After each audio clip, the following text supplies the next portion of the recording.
إنه لقرآن كريم في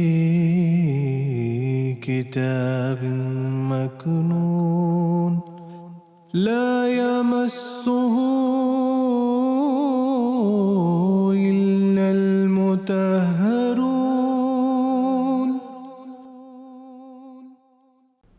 اعوذ باللہ من الشیطان الرجیم بسم اللہ الرحمن الرحیم۔ ناظرین کرام السلام علیکم ورحمۃ اللہ وبرکاتہ۔ ناظرین، بانی جماعت احمدیہ سیدنا حضرت اقدس مسیح موعود علیہ السلام کے فرزند جلیل سیدنا حضرت مرزا بشیر الدین محمود احمد صاحب المصلح الموعود خلیفۃ المسیح الثانی رضی اللہ تعالی عنہ کی پرمعارف تفسیر کبیر کی دروس کی سیریز کے تسلسل میں ہم آپ کی خدمت میں حاضر ہیں۔ ناظرین،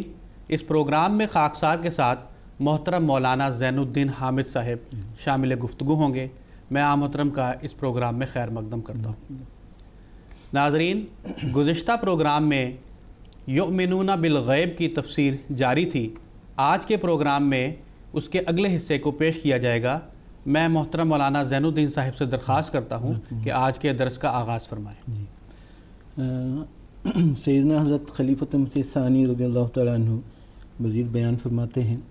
اوپر جو معنی بیان ہوئے ہیں وہ تو ایمان بالغیب کے کامل اور اعلیٰ معنی ہیں، لیکن ایک معنی اس کے اور بھی ہے جو ادنا درجے کے متقیوں سے تعلق رکھتے ہیں، اور وہ یہ ہے کہ ادنا درجے کا تقوی یہ ہے کہ انسان ایمان بالغیب رکھیں، یعنی دلائل عقلیہ کے ساتھ اسے خدا تعالیٰ اور ملائکہ اور بعث بعد الموت پر یقین ہو، وہ اس مقام پر نہ پہنچا ہو کہ خدا تعالیٰ اسے حواس باطنی کے ساتھ نظر آنے لگے۔ یہ مقام تقوی کا ادنا ہے، لیکن اس تقوی کی بنیاد صرف دلائل پر ہوتی ہے، مشاہدہ پر نہیں ہوتی۔ اللہ تعالیٰ قرآن کریم میں فرماتا ہے لا یکلف اللہ نفسا الا وسعہا، یعنی اللہ تعالیٰ کسی انسان پر اس کی طاقت سے زیادہ ذمہ داری نہیں رکھتا۔ پس ایک انسان جو ابھی تقوی کے اعلیٰ مقام پر نہیں پہنچا اور اسے ان امور غیبیہ پر جو ہیں تو یقینی اور قطعی لیکن ہے انسانی ادراک سے بالا، ابھی ایسا ایمان اور یقین پیدا نہیں ہوا جو مشاہدے کی حد تک پہنچا ہوا ہو، اس سے اللہ تعالیٰ اور اس امر کا مطالبہ نہیں کرتا کہ جب تک اسے مشاہدہ اور تجربہ والا ایمان نصیب نہ ہو اسے متقی اور مومن نہیں سمجھا جائے گا، بلکہ اس سے صرف اس قدر مطالبہ کرتا ہے کہ وہ ان دلائل اور براہین پر غور کر کے جو امور غیبیہ کے ثبوت کے لیے اللہ تعالی نے مہیا کیے ہیں ان پر ایمان لے آئے، اور یہ امر اس کے متقی ہونے کے لیے ادنا درجے کے طور پر کافی ہوگا۔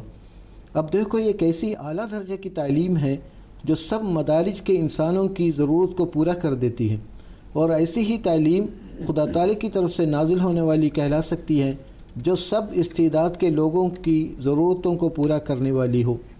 یہ ادنا درجہ تقوی کا انسان کی نجات محض کے لیے کافی ہے۔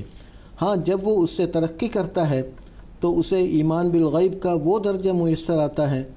جو امور غیبیہ کو مشاہدہ کے رنگ میں اس کے سامنے لے آتا ہے۔ رسول کریم صلی اللہ علیہ وسلم کی ایک حدیث میں بھی اس فرق کو ظاہر کیا گیا ہے۔ آپ فرماتے ہیں کہ احسان یہ ہے کہ ان تعبد اللہ کانک تراہ فإن لم تکن تراہ فإنہ یراک، یعنی احسان اس کا نام ہے کہ تو اللہ تعالیٰ کی اس طرح عبادت کرے کہ گویا روحانی نظروں سے وہ تیرے سامنے موجود ہے اور تو اسے دیکھتا ہے، لیکن اگر یہ درجہ تجھے حاصل نہ ہو تو کم سے کم اس درجے پر فائز ہو کہ تجھے یقین اور وثوق سے عبادت کے وقت میں یہ معلوم ہو کہ خدا تعالیٰ تجھے دیکھ رہا ہے۔ اس حدیث میں ایمان بالغیب کے ان دونوں درجوں کو بیان کر دیا گیا ہے،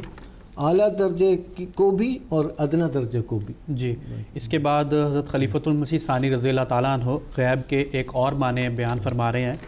حضور فرماتے ہیں ایک معنی غیب کے غائب ہونے کی حالت کے بھی ہوتے ہیں۔ ان معنوں کے روح سے ایمان بالغیب کے یہ معنی بھی ہیں کہ جب انسان غیب کی حالت میں ہو، یعنی لوگوں کی نظروں سے پوشیدہ ہو، تب بھی اللہ تعالیٰ پر ایمان رکھتا ہو، یعنی اس کا ایمان صرف قومی نہ ہو کہ جب اس کے ہم مذہب لوگ اس کے سامنے ہوں تب تو وہ ان عقائد کو تسلیم کرے جو اس کے مذہب نے اس کے سامنے پیش کیے ہیں، لیکن جب وہ اپنے لوگوں سے جدا ہو تو اس کا ایمان کمزور ہو جائے۔ غیب کے یہ معنی قرآن کریم میں بھی استعمال ہوئے ہیں۔ مثلاً فرماتا ہے الذین یخشون ربہم بالغیب، سورہ انبیاء، وہ مومن جو علیحدگی میں بھی اللہ تعالیٰ کی ناراضگی سے ڈرتے ہیں۔ اسی طرح فرماتا ہے وَلِيَعْلَمَ اللَّهُ مَن يَنْصُرُهُ وَرُسُلَهُ بِالْغَيْبِ، سورہ حدید، یعنی ہم نے جنگ کے سامان اس لیے پیدا کیے ہیں تاکہ ظاہر ہو جائے کہ کون خدا تعالیٰ اور اس کے رسول کا دل سے مددگار تھا اور صرف ظاہری دعویٰ نہیں کر رہا تھا۔ حضرت یوسف علیہ السلام کی نسبت آتا ہے انی لم اخنہ بالغیب، سورہ یوسف، جس کے یہی معنی ہیں کہ میں نے پس پشت نظروں سے اوجھل اپنے آقا کی خیانت نہیں کی۔ ان معنوں کے روح سے ان لوگوں کو توجہ دلائی گئی ہے کہ جو تقریریں سنتے ہیں یا واعظ کی مجالس میں بیٹھتے ہیں تو انہیں خوب جوش آ جاتا ہے، لیکن جب وہ علیحدگی میں جاتے ہیں تو ان کا ایمان کمزور پڑ جاتا ہے۔ ایسے لوگ در حقیقت معمولی مذہب رکھتے ہیں اور ان کی حالت بھیڑ چال کی ہوتی ہے۔ وہ دوسروں کی آراء کی رو میں بہہ جاتے ہیں، ان کا اپنا مذہب کچھ نہیں ہوتا۔ اللہ تعالیٰ ایسے لوگوں کو متنبہ کرتا ہے کہ ایسا ایمان بے حقیقت ہے۔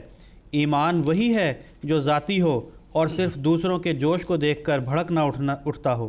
اور جو شخص ذاتی ایمان نہیں رکھتا اور اپنی قوم اور جماعت اور پرجوش واعظوں کی صحبت سے الگ ہو کر اس کے دل کا جوش ٹھنڈا پڑ جاتا ہے یا مٹ جاتا ہے، وہ متقی نہیں کہلا سکتا، کیونکہ اس کا ایمان اپنا ایمان نہیں بلکہ عارضی طور پر وہ دوسرے لوگوں سے مانگا ہوا ایمان ہے۔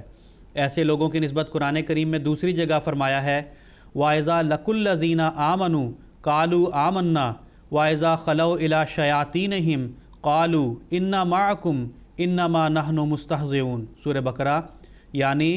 بعض لوگ ایسے ہوتے ہیں کہ جب مومنوں کی مجالس میں آتے ہیں تو ان کی باتوں کو سن کر اور ان کے یقین اور ایمان کو دیکھ کر متاثر ہو جاتے ہیں اور کہتے ہیں کہ ہم بھی ان باتوں پر ایمان لاتے ہیں، لیکن جب ان سے الگ ہوتے ہیں اور اسلام کے دشمنوں کی مجلسوں میں جاتے ہیں تو پھر ان کی سنی ان کی سی کہنے لگتے ہیں اور ان کے خیالات سے متاثر ہو کر کہتے ہیں کہ ہم بھی تمہارے ہی ہم عقیدہ ہیں، اور جو مومنوں کی ہاں میں ہاں ہم نے ملائی تھی یہ صرف ایک مذاق تھا۔ ایسے لوگوں کا ایمان در حقیقت کوئی ایمان نہیں بلکہ یہ لوگ بے اصولے ہوتے ہیں۔ پس یؤمنون بالغیب سے اس طرف اشارہ کیا گیا ہے کہ متقی وہ ہوتا ہے جس کی زبان ہی ایمان کا دعویٰ نہیں کرتی بلکہ اس کا دل بھی صداقت کا مصدق ہوتا ہے، اور وہ جب مومنوں کی صحبت سے دور ہوتا ہے، مثلاً غیر ملکوں اور غیر مذاہب کے پیرووں میں چلا جاتا ہے جہاں اس کے ہم مذہب نہیں ملتے، تو بھی اس کا ایمان ڈگمگاتا نہیں یا کمزور نہیں ہوتا، کیونکہ وہ دوسروں کی نقل کرنے والا نہیں تھا بلکہ یقین اور وثوق سے ایمان پر قائم تھا۔ اس مضمون سے ان مسلمان طلباء کو جو تعلیم کی خاطر کالجوں میں داخل ہوتے ہیں یا دوسرے ممالک میں جاتے ہیں سبق حاصل کرنا چاہیے اور اپنے ایمان کا مطالعہ کرنا چاہیے کہ اگر وہ مومنوں کے ماحول سے جدا ہو کر کمزور ہو جاتا ہے تو اس کے یہ معنی ہیں کہ انہوں نے اپنے مذہب کو سمجھ کر نہیں مانا تھا اور ان کا ایمان ذاتی نہ تھا بلکہ صرف اپنے ماحول کی ایک صدائے بازگشت تھا۔ جزاکم اللہ۔ خلاصہ یہ کہ یؤمنون بالغیب بھی کہہ کر قرآن کریم نے بتایا ہے کہ قرآن کریم ان متقیوں کو جو مندرجہ ذیل صفات اپنے اندر رکھتے ہیں اعلیٰ روحانی مقامات تک پہنچاتا ہے۔ نمبر 1، ان متقیوں کو بھی جو دلائل و براہین سے روحانی دنیا سے تعلق رکھنے والے ان عقائد پر ان کی صداقت واضح ہو جانے کے بعد پورا ایمان لے آتے ہیں، خواہ ابھی وہ اس مقام پر نہ پہنچے ہوں کہ دلیل سے بڑھ کر ذاتی تجربے نے بھی ان کے ایمان کو مضبوط کر دیا ہو۔ نمبر 2، وہ ان متقیوں کو بھی ہدایت کی اعلیٰ راہوں پر چلاتا ہے جن کا ایمان منافقت سے پاک ہو اور ان کا دل اور زبان اور عمل ایک ہو۔ نمبر 3، وہ ان متقیوں کو بھی ہدایت کی اعلیٰ راہوں پر چلاتا ہے جن کا ایمان قومی نہ ہو بلکہ ذاتی ہو، یہ نہ ہو کہ مومنوں کی مجلس میں مومن اور کافروں کی مجلس میں کافر، بلکہ خواہ انہیں کیسی ہی مخالف سوسائٹی یا قوم میں رہنا پڑے ان کا ایمان ڈاواڈول نہ ہو اور ان کے مومنانہ عمل میں فرق نہ آئے۔ نمبر 4، وہ ان متقیوں کو بھی ہدایت دیتا ہے جو ان ظاہری حواس سے محسوس نہ ہونے والی صداقتوں پر کامل یقین اور اعتقاد رکھتے ہیں جن کا وجود دوسرے دلائل و براہین سے ثابت ہے، اور ایسے ایمان کو اپنے تجارب کی بنا پر کمال تک پہنچاتے ہیں۔ نمبر 5، ایسے متقیوں کو بھی ہدایت کے اعلیٰ مقام تک پہنچاتا ہے جو تاجرانہ ذہنیت کو چھوڑ کر اخلاقی اور دینی نتائج پر یقین رکھتے ہیں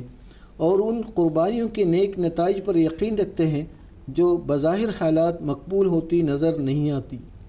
لیکن قومی ترقی اور ملی کامیابی کے لیے ان کا وجود ضروری سمجھا جاتا ہے، اور اپنے ذاتی فوائد کو قومی فوائد پر قربان کرنے کے لیے تیار رہتے ہیں۔ جن متقیوں میں ان میں سے ایک یا زیادہ باتیں پائی جائیں وہ قرآن کریم کی اتباع میں حاصل ہونے والی اعلیٰ ہدایتوں کے مستحق سمجھے جاتے ہیں اور وہ ہدایت انہیں دی جاتی ہے۔ جزاک اللہ۔ اس کے بعد حضور اقامت الصلاۃ کے 6 معنی بیان فرما رہے ہیں۔ حضور فرماتے ہیں یقیمون الصلاۃ، جیسا کہ حل لغات میں بتایا جا چکا ہے، اقامت الصلاۃ کے معنی نمبر 1 باقاعدگی سے نماز ادا کرنے کے ہیں، کیونکہ قامہ علی الامر کے معنی کسی چیز پر ہمیشہ قائم رہنے کے ہیں۔ پس یقیمون الصلاۃ کے یہ معنی ہوئے کہ نماز میں ناغہ نہیں کرتے۔ ایسی نماز جس میں ناغہ کیا جائے اسلام کے نزدیک نماز ہی نہیں، کیونکہ نماز وقتی اعمال سے نہیں بلکہ اسی وقت مکمل عمل سمجھا جاتا ہے جبکہ توبہ یا بلوغت کے بعد کی پہلی نماز سے لے کر وفات سے پہلے کی آخری نماز تک اس فرض میں ناغہ نہ کیا جائے۔ جو لوگ درمیان میں نمازیں چھوڑتے رہتے ہیں ان کی سب نمازیں ہی رد ہو جاتی ہیں۔ پس ہر مسلمان کا فرض ہے کہ جب وہ بالغ ہو یا جب اسے اللہ تعالیٰ توفیق دے اس وقت سے موت تک نماز کا ناغہ نہ کرے، کیونکہ نماز خدا تعالیٰ کی زیارت کا قائم مقام ہے، اور جو شخص اپنے محبوب کی زیارت سے گریز کرتا ہے وہ اپنے عشق کے دعویٰ کے خلاف خود ہی ڈگری دیتا ہے۔ نمبر 2، دوسرے معنی اقامت کے اعتدال اور درستی کے ہیں۔ ان معنوں کے روح سے یقیمون الصلاۃ کے یہ معنی ہیں کہ متقی نماز کو اس کی ظاہری شرائط کے مطابق ادا کرتے ہیں اور اس کے لیے جو قواعد مقرر کیے گئے ہیں ان کو توڑتے نہیں۔ مثلاً تندرستی میں یا پانی کی موجودگی میں وضو کر کے نماز پڑھتے ہیں، اور وضو بھی ٹھیک طرح ان شرائط کے مطابق ادا کرتے ہیں جو اس کے لیے شریعت نے مقرر کی ہیں۔ اسی طرح صحیح اوقات میں نماز ادا کرتے ہیں۔ نماز میں قیام، رکوع، سجدہ، قعدہ کو عمدگی سے ادا کرتے ہیں۔ مقررہ عبارات اور دعائیں اور تلاوت اپنے اپنے موقع پر اچھی طرح اور عمدگی سے پڑھتے ہیں، غرض تمام ظاہری شرائط کا خیال رکھتے اور انہیں اچھی طرح بجا لاتے ہیں۔ اس جگہ یاد رکھنا چاہیے کہ گو شریعت کا حکم ہے کہ نماز کو اس کی مقررہ شرائط کے ماتحت ادا کیا جائے، مگر اس کا یہ مطلب نہیں کہ جب مجبوری ہو اور شرائط پوری نہ ہوتی ہوں تو نماز کو ترک ہی کر دے۔ نماز بہرحال شرائط سے مقدم ہے۔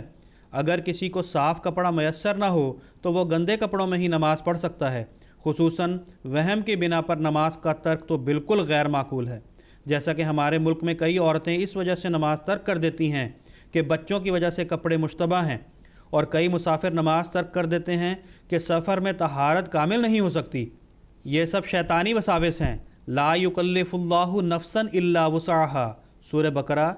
الہی حکم ہے جب تک شرائط کا پورا کرنا اختیار میں ہو ان کے ترک میں گناہ ہے، لیکن جب شرائط پوری کی ہی نہ جا سکتی ہوں تو ان کے میسر نہ آنے کی وجہ سے نماز کا ترک گناہ ہے، اور ایسا شخص معذور نہیں بلکہ نماز کا تارک سمجھا جائے گا۔ پس اس بارے میں مومنوں کو خاص طور پر ہوشیار رہنے کی ضرورت ہے۔ اقامت الصلاۃ کے مزید معنی بیان کرتے ہوئے حضور فرماتے ہیں، تیسرے معنی اقامت کے کھڑا کرنے کے ہیں۔ ان معنوں کے روح سے یقیمون الصلاۃ کے معنی یہ ہوئے کہ وہ نماز کو گرنے نہیں دیتے، یعنی ہمیشہ اس کوشش میں رہتے ہیں کہ ان کی نماز درست اور باشرائط ہو، اور اس میں ان مشکلات کی طرف اشارہ کیا گیا ہے کہ جو نماز پڑھنے والے مقتدی کو زیادہ اور عارف کو کسی کسی وقت پیش آتی رہتی ہیں، یعنی اندرونی یا بیرونی تاثرات نماز سے توجہ ہٹا کر دوسرے خیالات میں پھنسا دیتے ہیں۔ یہ امر انسانی عادت میں داخل ہے کہ اس کا خیال مختلف جہات کی طرف منتقل ہوتا رہتا ہے،